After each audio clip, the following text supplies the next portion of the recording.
Okay, so now let's look at example 1. Now in example 1, you are given a solid sphere, okay, with radius 10 cm. And it tells you that the radius starts to shrink at a constant rate of 0.5 cm per minute. That means that in 1 minute, okay, the radius will grow shorter by half a cm. So you can imagine, okay, what this means is that the sphere will actually become smaller and smaller and smaller. Now, how can we put this info in terms of rate of change? Alright, so this, okay, we can actually translate this info into the rate of change of the radius. If I call the radius r, this is actually dr over dt, because it's the rate of change of the radius with respect to time. And the rate of change is actually 0.5 cm per minute. However, because the radius is shrinking, so to represent a shrinking of the radius, alright, we will have to represent the rate of change by a negative. So this will show that every minute, okay, the radius is actually shrinking by 0.5 cm. Okay, so this gives us dr over dt.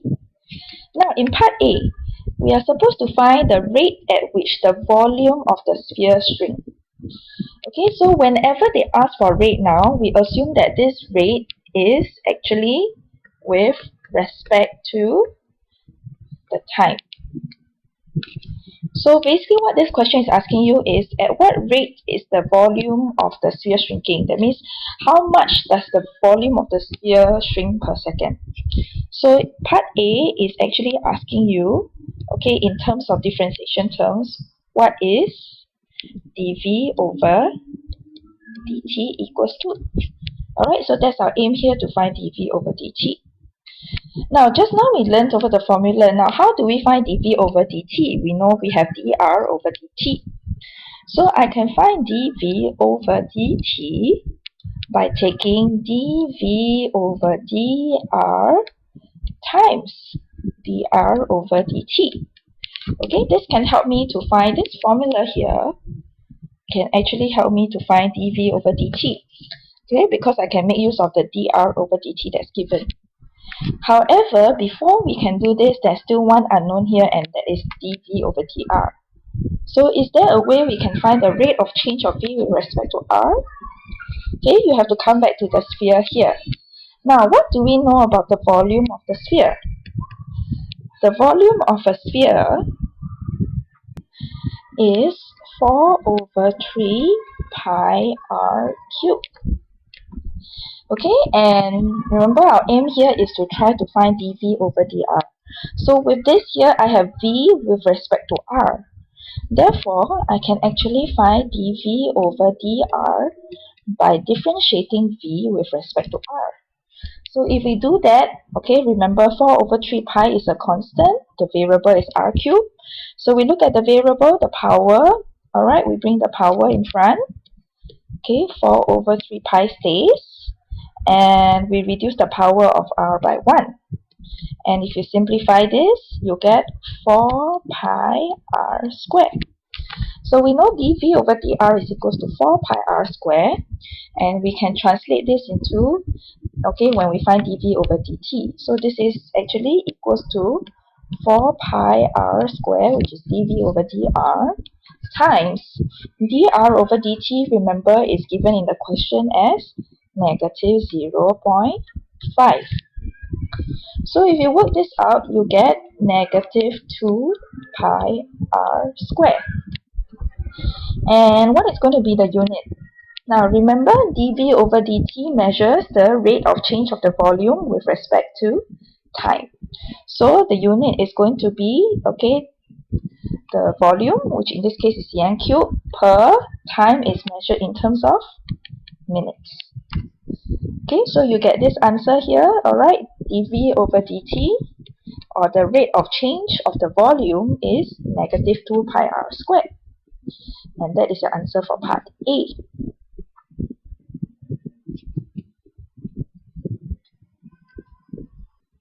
Okay, so let's move on to part B.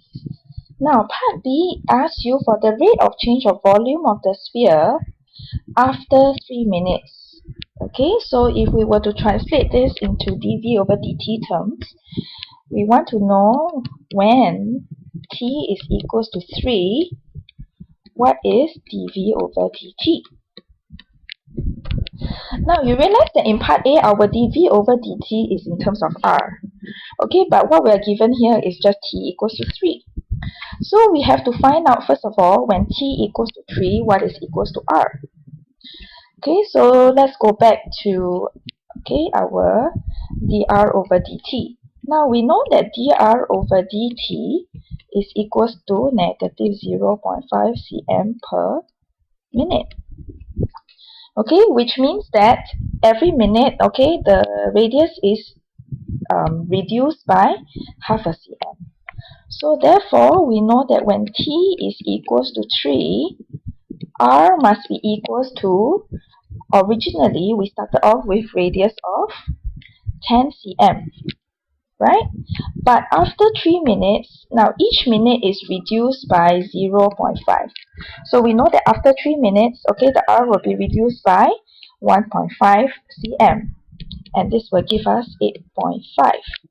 So we know that at t equals to 3, r is equals to 8.5 cm.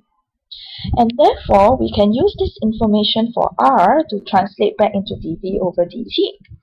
Because we know that dv over dt is equals to negative,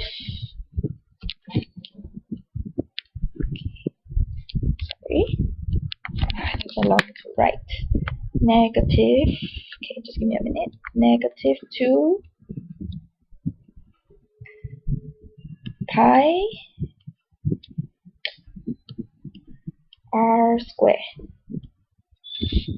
Okay, and we know that r in this case is 8.5 square.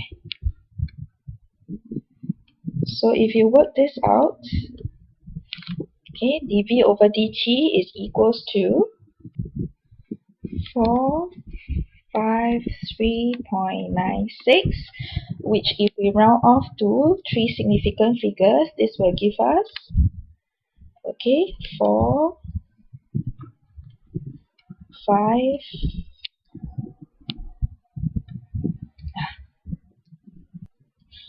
454, and the units will be cm cubed per minute. Alright, so this is for part B. Now let's look at part C. What is the rate of change of the volume of the sphere when the radius is 4 cm? So, for part C, if you recall, dv over dt is equals to negative 2 pi r squared. And in this case here, they are asking you what is the rate of change of the volume when the radius is 4. So what we can see is that, we want to find out when the radius is equals to 4. Now r is given to us straight away, so to find dv over dt is very simple. dv over dt will just be equals to negative 2 times pi times 4 square, which is 16. And this will give you negative 32 pi. You can work out the value if you want to. And the unit again is cm cubed per minute.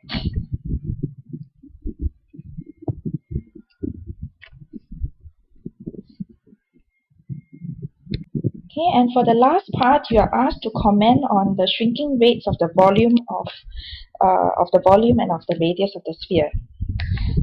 So let's look at part D. To do that, let's put it side by side. We know that the rate of change of the radius is negative 0.5 cm per minute, and we know that the rate of change of the volume is equals to negative 2 pi r squared. Now what we can see here is that dr over dt, this is actually a constant.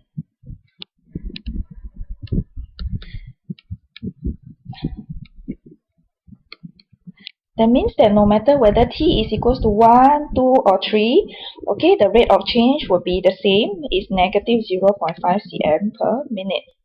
So we can say that the rate of change of the radius is constant. However, can we say that of the rate of change of t? Now you realize that as time passes, the radius actually gets smaller and smaller. So we know that as t increases, because the radius is shrinking, r will get smaller and smaller. So what does this tell you about the rate of change of the volume? If r gets smaller and smaller, r square will also get smaller and smaller.